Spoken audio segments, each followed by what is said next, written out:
Hello, my name is Maria Scott. I teach French literature and culture at the University of Exeter. I actually specialise in 19th century French and Francophone literature and culture. But I teach beyond the 19th century too. So, one of my modules is a final year module called First Person Outsiders in Modern French Literature, and it goes from 1802 all the way up to 2020.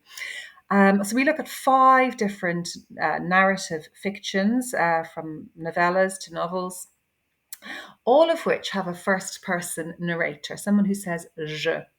And in each case, the je figure, the narrator, is an outsider figure, is somehow positioned as an outsider within the story world. And the reason I chose this sort of perspective for my module is that I'm very interested in the kind of push and pull that narrative fiction can set up between empathy and complicity on the one hand and critical distance, skepticism on the other. So I've written a book about that, empathy and the strangeness of fiction. Um, Now, one of the books that we look at as part of this module is Albert Camus' very famous novel L'Étranger, published in 1942. Colleagues are often surprised when they hear that I'm teaching L'Étranger as a final year text because it's perceived as an easy novel. Now, I don't think it's easy at all. I think it's really complex, but I do agree that it seems easy on the surface. It's written in the passé composé rather than in the past historic, so it feels like speech. It feels quite transparent, quite direct. The style isn't particularly complicated. It's seen as quite an accessible novel, but it does conceal, huge complexities, I think. Now, the novel is split in two parts, really.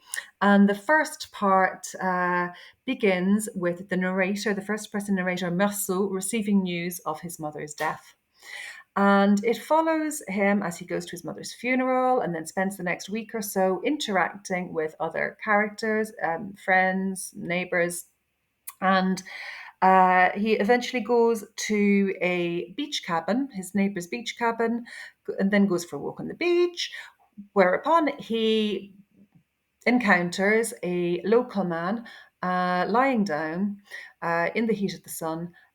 He's in the shade. The man is in the shade, and Meursault, apparently blinded by the sun, shoots the man. And the first part of the novel ends with that shooting.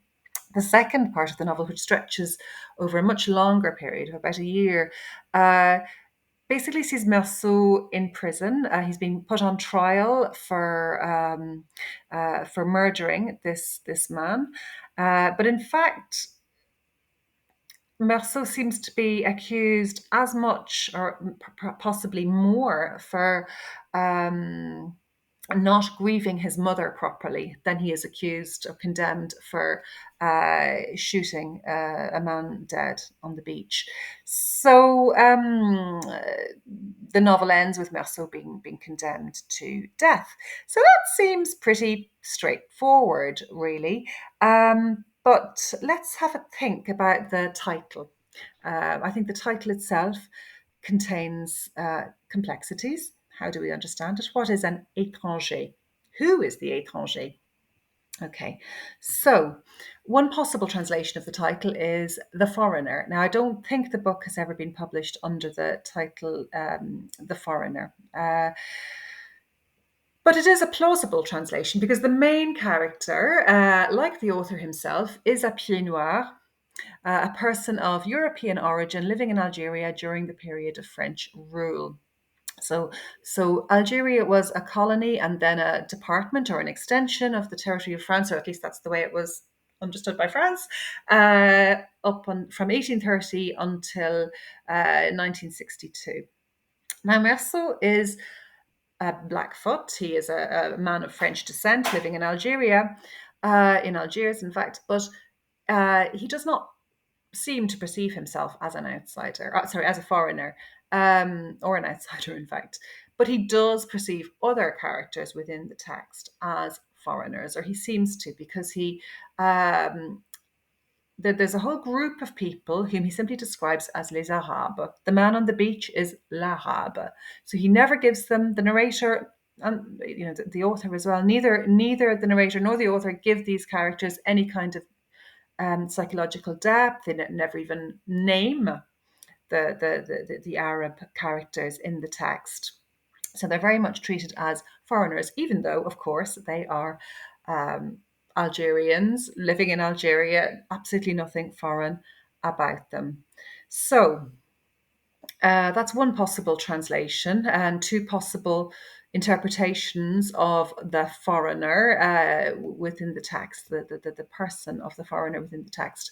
By the way, this has been a source of interest and controversy for readers of the novel who have understood the novel as very problematic in the way it depicts the Arab Algerians.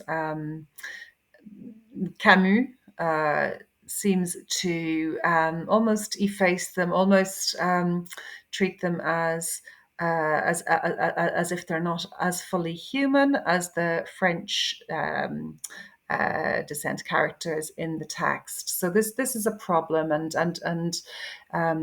it's something that has made well, it has been a source of controversy, and there's been a response to the novel as well by the author Kamel Daoud in the form of the novel Meursault contre enquête, which is told from the fictional perspective of the little brother of the man who is shot dead on the beach. So he goes in search of the traces of the various characters of L'Étranger.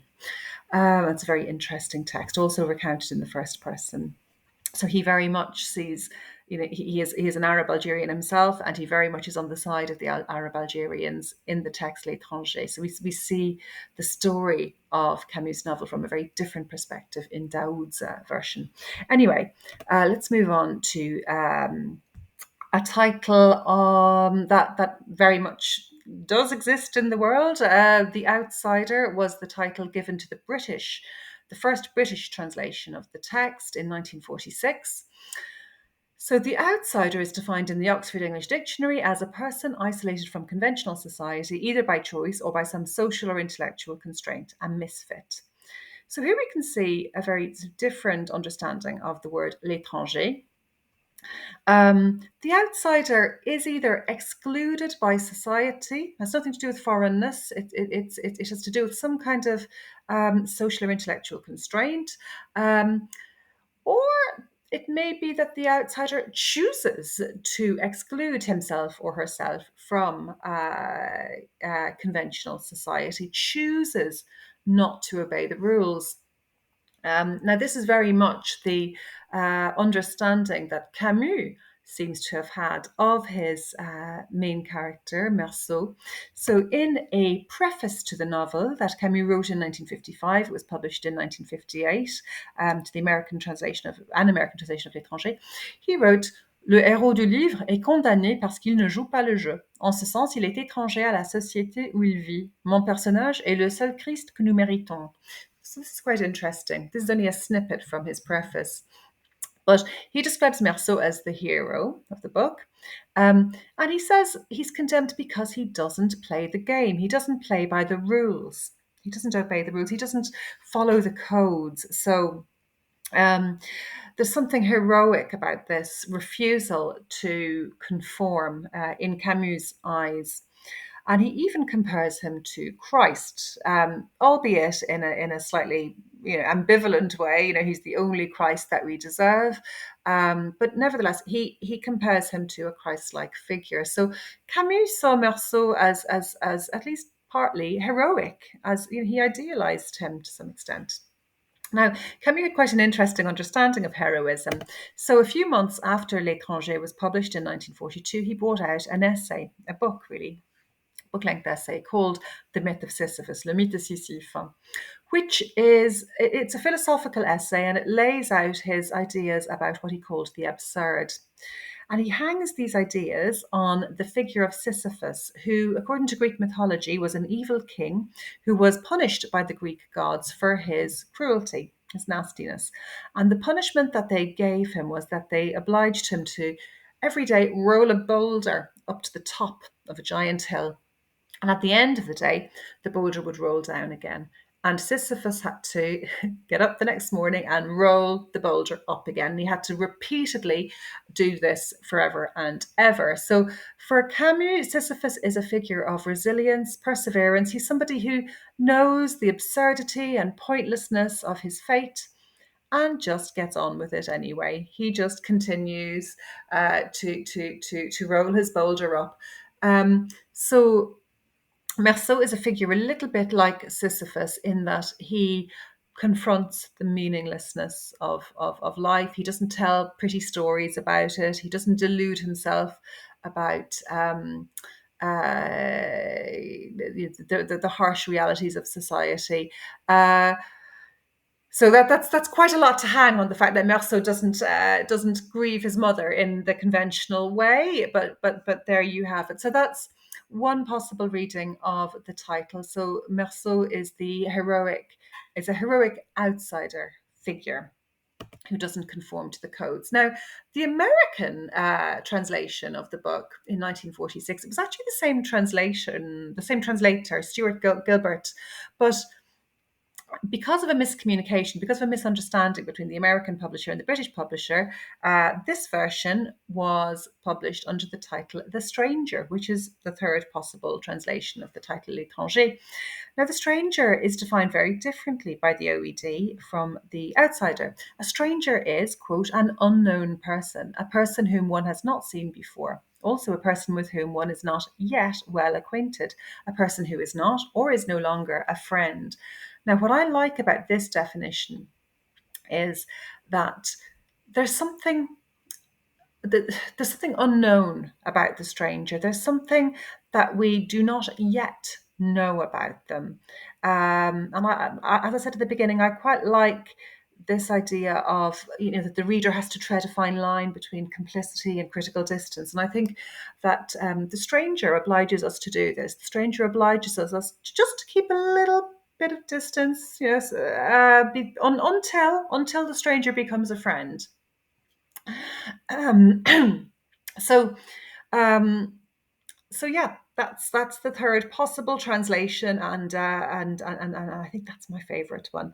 Now, the next thing that I would like to talk about is the opening line of the novel. That also presents translation difficulties, as we'll see. Thank you.